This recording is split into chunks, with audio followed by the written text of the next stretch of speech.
reporter po natin nasa labas ng himpilan. Irrigators Association ng Nia Yupris, Division 6 Gimba Nueva Ecija tumanggap ng libreng binhi at mga suporta mula sa tie-up government agency mula po sa ating kakamping Romel Roque. Parang Romel, mapagpalang umaga, please come in. Good morning. Okay na ba yun? Okay na. Mapagpala umaga sa iyo. Okay, tumanggap na kumaring classmate ng mga support mula sa tie-up government agency ang lahat ng Irrigators Association ng Division 6 Gimba Nueva Ecija.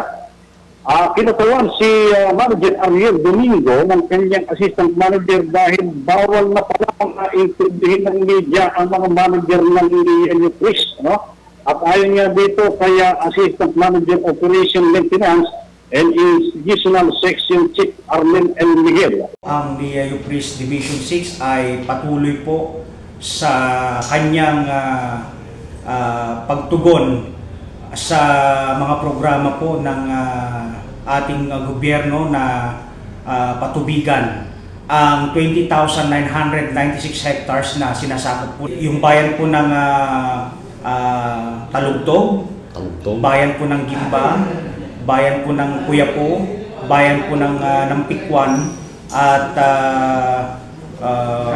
bayan po ng Ramos at Anao. Patuloy po namin ini-implement yung rotational schedule po kung tawagin, na ito po ay pinagkaisahan ng lahat ng panguluhan ng Irrigators Association at sa kabutihan naman po ay maayos po namin itong naipatutupad, kaya nga po halos lahat ng areang sakahin dito sa Nia Yupris Division 6 po ay nasiservisyohan at napapatubigan po natin. Assistant Manager Operation Maintenance and Institutional Section Chief Arlen L. Miguel ng Nia Yupris Division 6 sa 20,990 hectares na mahigit na sakop ng kadalang divisyon at bayan ng Nueva Ecija ang Talugtog, Gimba, Puyapo, ng Pikwan at dalawang bayan sa Tarlac, ang Anao at Ramos, bali ang bayan.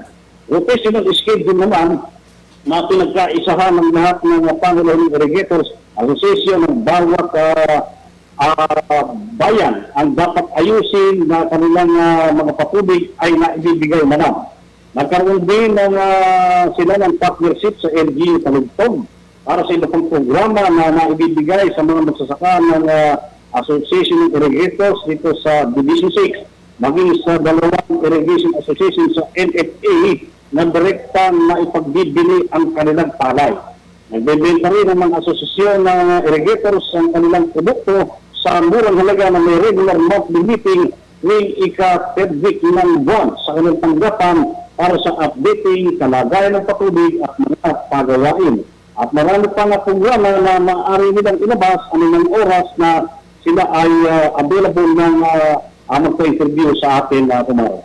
Ito si Romel Roque. Mag-uunat sa mapagpalang umaga ng DWLA Pera Radio, ang inyong kakamping. Maraming salamat sa ating kakamping, parang Romel Roque, sa iyong report.